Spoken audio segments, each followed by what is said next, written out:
Hello, my absolutely beautiful Aries friends, and welcome to your horoscope for July of 2023. We're Aries this month. Not only do we have Chiron going retrograde in your sign, giving us a different view of your identity. You are no longer looking through the lens of a wound, or even if you do still have the wound, it has done so much healing that you get to make decisions on your journey right now that come from a way different set of programming. It's really, really very exciting. We've also got Venus stepping into the energy of a retrograde cycle in the energy of Leo, and this is going to light up revisions to your fifth house, your expression, things around your children, things in relationship and finance. So July has absolutely plenty to offer you, I promise. And it all gets started right at the very beginning of the month on the 3rd, where we have got a full moon at 11 degrees of Capricorn. Now, for you Aries friends, this is going to light up your 10th house space. The full moon is asking us to end something, acknowledge something, to make an adjustment. And we need to do some heavy recognizing in the 10th house of the career, what you're doing in the world. What is your title? Even if you are unemployed, I want you to think about your title in the world. Do we call you mom, grandma? Do we call you employed, unemployed? If I went to the grocery store and somebody said your name, what is the name that we call you in public? The other thing I think about in terms of these relationships that happen in the 10th house is also, are you married? Are you divorced? Are you single? Are you married? Right? So you're doing a lot of recognizing where they're putting some respect on your name out in these streets, what we call you. Okay. Now, one of the other things I think is really important to acknowledge is that Capricorn is an earth energy. It is a cardinal earth energy. Okay. So something here that may be being called to your attention is where you don't feel like your foundations are as solid, or where you've been building something, or something has been building up in you and you're like, oh my gosh, it's just right there, I just can't quite get to it. This is the energy at the full moon that may clear a little bit of a path for you. Now, this particular moon is going to oppose Mercury in Cancer and also have a lovely conversation with Saturn. So there's a lot of solid, grounded practicality or practical new ways or ideas to get things done that are absolutely in your favor.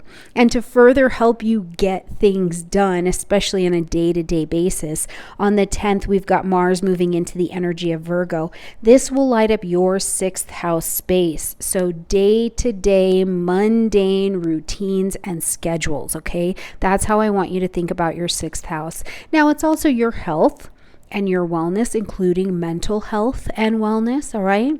If you are a caretaker or you are in service to another person, the 6th house will also be lighting up those energies. Now, Mars creates a change of direction, a change of pace. Okay, wherever Mars is at, it comes and changes up what's going on there just a little bit. But it's also the energy of what we do and how we do it. So now the devil is in the details. Mars is traveling through Virgo. What you need to get done, especially if it's a very detail-oriented process, or there's lots of steps to get it done, or it usually would try your patience. Now with Mars here, you're a little bit more able to be precise and get things done in the way that needs to happen. One of the things I will also ask you to look at is where your 6th house shows you conflict. Okay, in your health, in your wellness, in your daily schedule, is there something that you feel like you're like, I just don't like this? It feels tense. Mars can offer the course correction that you need here to you don't just have to suffer through your daily life.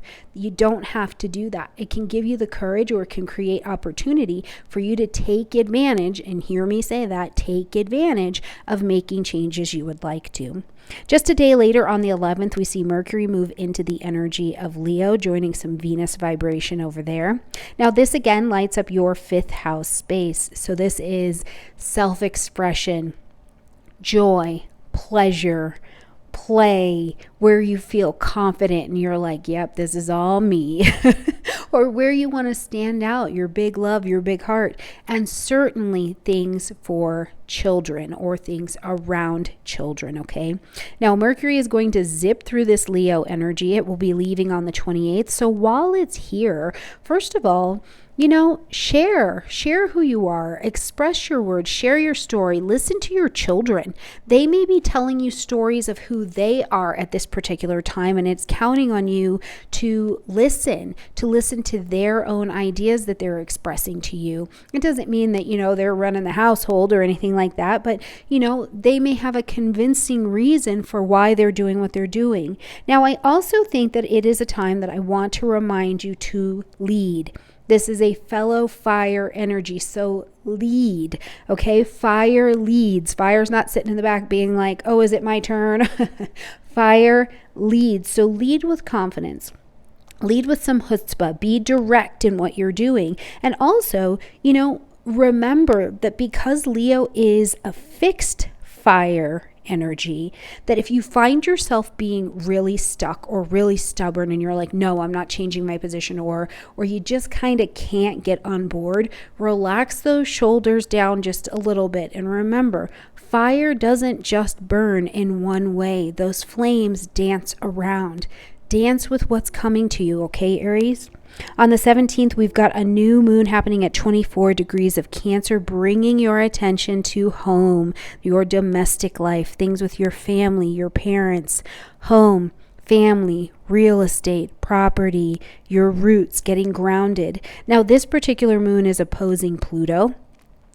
But there is a nice conversation happening here with Neptune. So I just want you to keep in mind at this particular new moon that you do have the chance to plant your seeds of intention and set the stage to start something new here. And it doesn't have to be a brand new project, but you're coming at something different. You have different perspective. You say, oh, okay, wait, this used to be an obstacle, or, I perceived it even last week as an obstacle, and I have a chance to grow here, right? To root down and grow. Or I have a chance to find that place that I want to live, or I have a chance to start differently as a parent or with my parents, right? So look in the domestic zone in that 4th house and see where you're getting a little bit of help, because likely what's showing up, especially with Pluto involved, is that you're encountering things that feel like obstacles, Aries, because you're a little bit afraid, and instead step into the fear and enjoy your own empowerment. Now, on the 22nd, it's a busy day. First of all, we've got Venus turning retrograde in the energy of Leo. And this retrograde is going to go from 28 degrees of Leo to 12 degrees of Leo, okay? So grab those charts, look at what house that is for you by your natal chart, and you can grab any other charts and look at where that 12 to 28 degrees is at of Leo for you.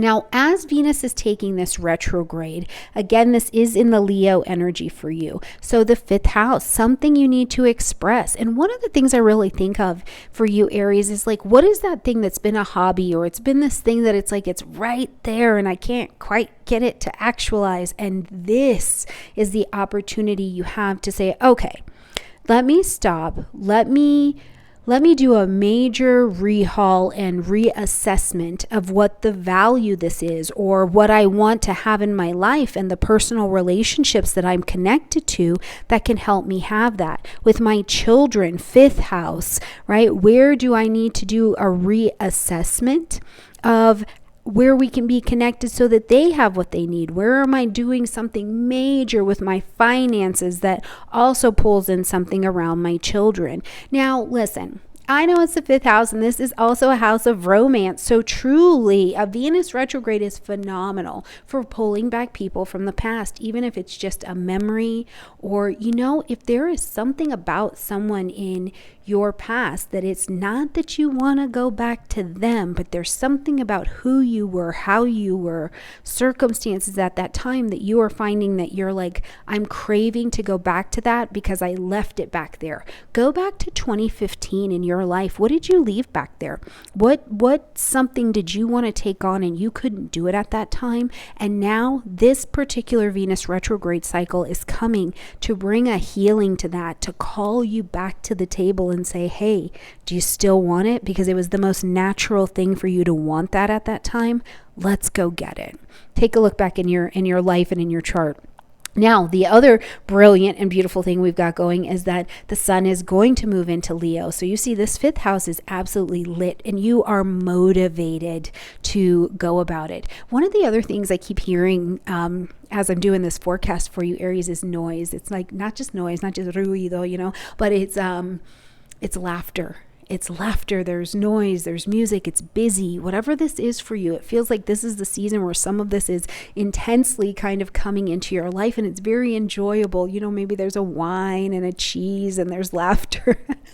I just want you to have wine and cheese, I think. Either way, that area of your chart is completely lit up until August 23rd when we will move into Virgo season.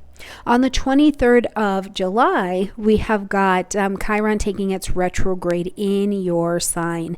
So the retrograde is going to go from 19 degrees of Aries to 15 degrees of Aries. So locate this in your chart. See if you've got anything else, any other aspects or conversations that's being had with this Chiron, because they've been in conversation is the first thing you need to know. But as Chiron is taking this retrograde Aries, it is really about you had, especially if we back up 2 years ago, a wound of the identity. Who am I? What am I doing? What is my direction?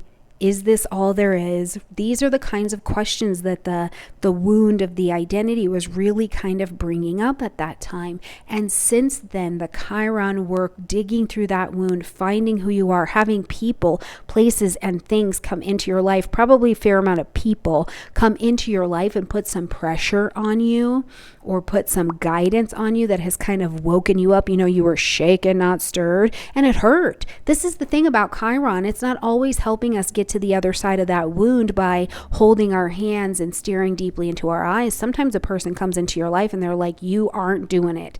You ain't it, right? And that's like, unfortunately / fortunately, the stirring we need to go, yeah, well, wait, who am I?